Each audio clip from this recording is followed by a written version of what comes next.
اللہ تعالیٰ نے قرآن مجید میں ارشاد فرمایا اور زنا کے قریب بھی نہ جاؤ، بے شک وہ بڑی ہی بے حیائی اور برائی کا راستہ ہے۔ پیارے دوستو، کیا آپ جانتے ہیں اس کائنات کے اندر سب سے پہلے کون سے بدبخت شخص نے زنا کی ابتدا کی تھی؟ آج کی اس ویڈیو کے اندر ہم اسی شخص کے بارے میں جانیں گے۔ جب حضرت آدم علیہ السلام اور حضرت حوا علیہ السلام نے اللہ تعالیٰ کے حکم کی نافرمانی کرتے ہوئے شجر ممنوعہ کا پھل کھایا تو اللہ تعالیٰ نے حضرت حوا اور حضرت آدم علیہ السلام کو زمین پر اتار دیا، اور پھر اللہ تعالیٰ کے حکم سے حضرت آدم اور حضرت حوا علیہ السلام کے ہاں اولاد پیدا ہوئی۔ بعض روایات کے مطابق حضرت حوا علیہ السلام کو 20 حمل ٹھہرے، جس سے 40 بچے پیدا ہوئے، اور ہر حمل کے دوران ایک لڑکا اور ایک لڑکی پیدا ہوا کرتی تھی۔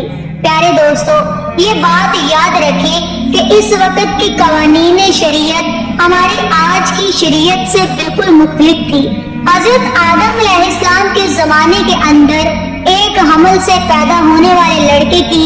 دوسرے حمل کی لڑکی کے ساتھ کر دی جاتی تھی، جبکہ دوسرے حمل کی لڑکی کی شادی پہلے حمل کے لڑکے سے کی جاتی تھی، اور ایک حمل کے بہن بھائی آپس میں بہن بھائی قرار پاتے تھے۔ پیارے دوستو، پھر اسی دوران حضرت آدم علیہ السلام کے ہاں قابیل اور حابیل پیدا ہوئے۔ چنانچہ قابیل کی بہن اقلیمہ بہت زیادہ خوبصورت تھی، جبکہ جو لڑکی حضرت حابیل علیہ السلام کے ساتھ پیدا ہوئی تھی وہ اتنی خوبصورت نہیں تھی۔ چنانچہ جب یہ بچے پل کر جوان ہو گئے اور ان کی شادی کا وقت آیا، وہ قابیل نے حضرت حابیل علیہ السلام کی بہن کے ساتھ نکاح کرنے سے انکار کر دیا اور کہنے لگا کہ یہ تو بالکل خوبصورت نہیں ہے، میں اپنی بہن اقلیمہ کے ساتھ ہی نکاح کروں گا۔ ناظرین محترم، یہ معاملہ اس قدر بڑھ گیا کہ حضرت آدم علیہ السلام نے حکم دیا کہ تم دونوں بھائی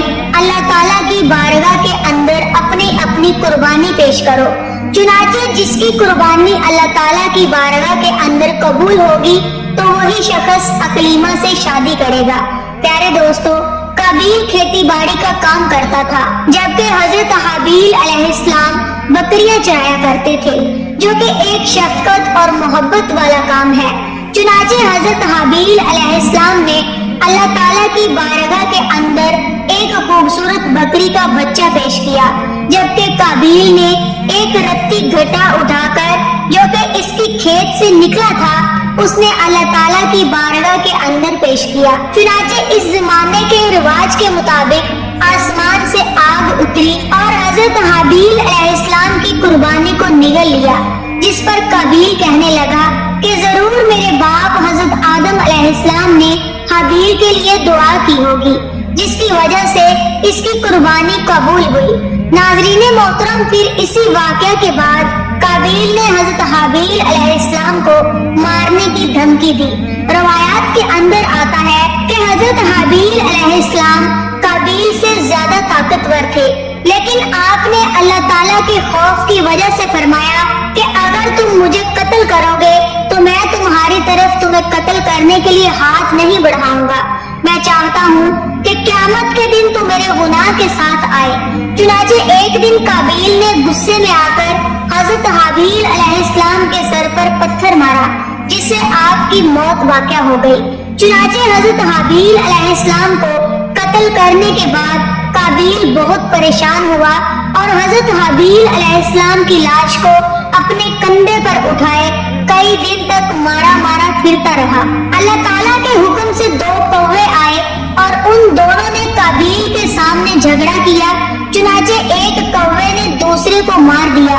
اور پھر اس نے زمین کریت کر دوسرے کوے کو اس کے اندر ڈال کر اس کے اوپر مٹی ڈال دی۔ چنانچہ قابیل نے جب کوے کو دیکھا تو افسوس کرنے لگا کہ میں اپنے بھائی کی لاش کو نہ چھپا سکا۔ پھر اس نے بھی اسی طرح کیا اور حضرت حابیل علیہ السلام کی لاش کو زمین کے اندر دفن کر دیا، اور قابیل اپنی بہن اقلیمہ کو لے کر وہاں سے چلا گیا، کیونکہ مسلسل شیطان اس کے پاس آتا رہا اور اس کو اس بات سے ڈراتا رہا کہ تمہارا باپ تمہیں قتل کر دے گا، لہٰذا وہ اپنی بہن کو کو لے کر وہاں سے دور کہیں جا کر وادیوں کے اندر بس گیا۔ اس واقعہ کے بعد حضرت آدم علیہ السلام بہت زیادہ غمگین رہا کرتے تھے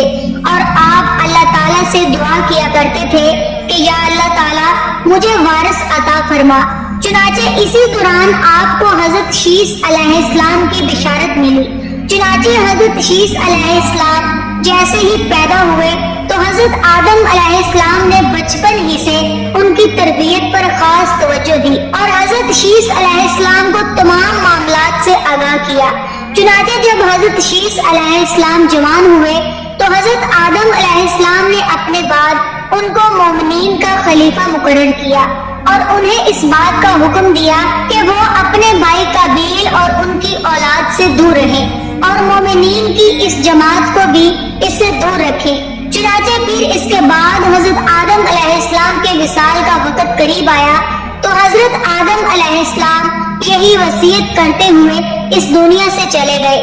اللہ تعالیٰ کے مقدس فرشتے نازل ہوئے اور انہوں نے حضرت شیس علیہ السلام کو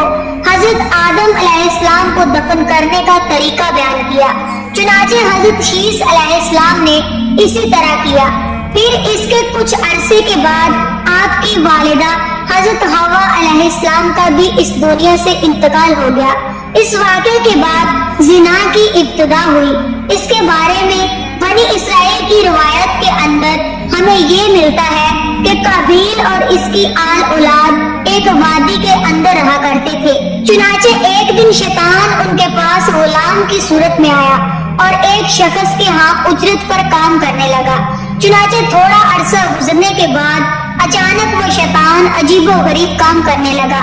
اور طرح طرح کے اور نئے نئے لباس تیار کرنے لگا اور ان کو گانے بجانے کے آلات بھی بنا کر دکھانے لگا اور ان کو ایسی سریلی آوازیں سنائی جو انہوں نے آج سے پہلے کبھی نہ سنی تھی۔ چنانچہ وہ لوگ جو پہلے ہی حق سے دور تھے وہ اور فسق و فجور کے اندر مبتلا ہو گئے اور انہوں نے اپنا ایک دن عید کا مقرر کیا جس کے اندر ان کی تمام عورتیں برہنہ لباس پہن کر اور زمانہ جاہلیت کی عورتوں کی طرح نیم لباس پہن کر آتی تھی اور مردوں سے اختلاط کیا کرتی تھی۔ پیارے دوستو، حضرت شیس علیہ السلام کے ساتھ رہنے والے مومنین دور ہی سے ان گانے بجانے کی آوازوں کو سنا کرتے تھے۔ چنانچہ ایک دن ان میں سے ایک شخص کے دل کے اندر خیال آیا کہ کیوں نہ میں جا کر دیکھوں کہ آخر یہ کیا معاملہ ہے۔ پھر اس شخص نے چوری چھپے وہاں سے ہجرت کی اور جس دن قابیل اور اس کی آل اولاد فسق و فجور میں مبتلا ہوتی تھی وہ شخص وہاں پر پہنچا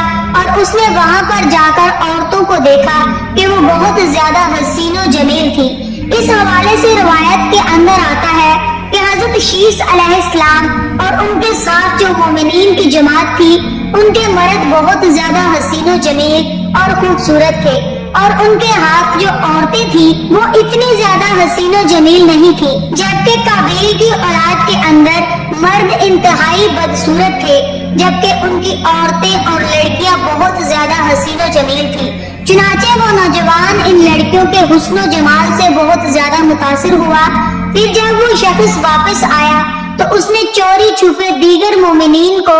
اس حوالے سے خبر دی۔ پھر آہستہ آہستہ مومنین کے لوگوں میں سے بعض کمزور ایمان والے وہاں سے ہجرت کرنے لگے اور ہجرت کر کے قابیل کی اولاد کے اندر جا کر وہاں پر ان کی عورتوں کے فتنوں کے اندر مبتلا ہو گئے اور یوں فسق و فجور کرنے لگے اور آپس کے اندر زنا کاریاں کرنے لگے، جس سے زنا جیسے کبیرہ گناہ کی ابتدا ہوئی۔ روایت کے اندر آتا ہے کہ حضرت شیس علیہ السلام کے ساتھ رہنے والے مومنین کی تعداد کم ہو گئی جبکہ قابیل کا گروہ بہت زیادہ طاقتور ہو چکا تھا۔ چنانچہ وہ اپنی بستیوں کے اندر بھی فتنہ فساد پھیلاتے تھے اور اپنی بستیوں سے باہر نکل کر حضرت شیس علیہ السلام کے ساتھ رہنے والے مومنین کو قتل کرتے اور ان کو طرح طرح کی تکلیفیں دیا کرتے تھے۔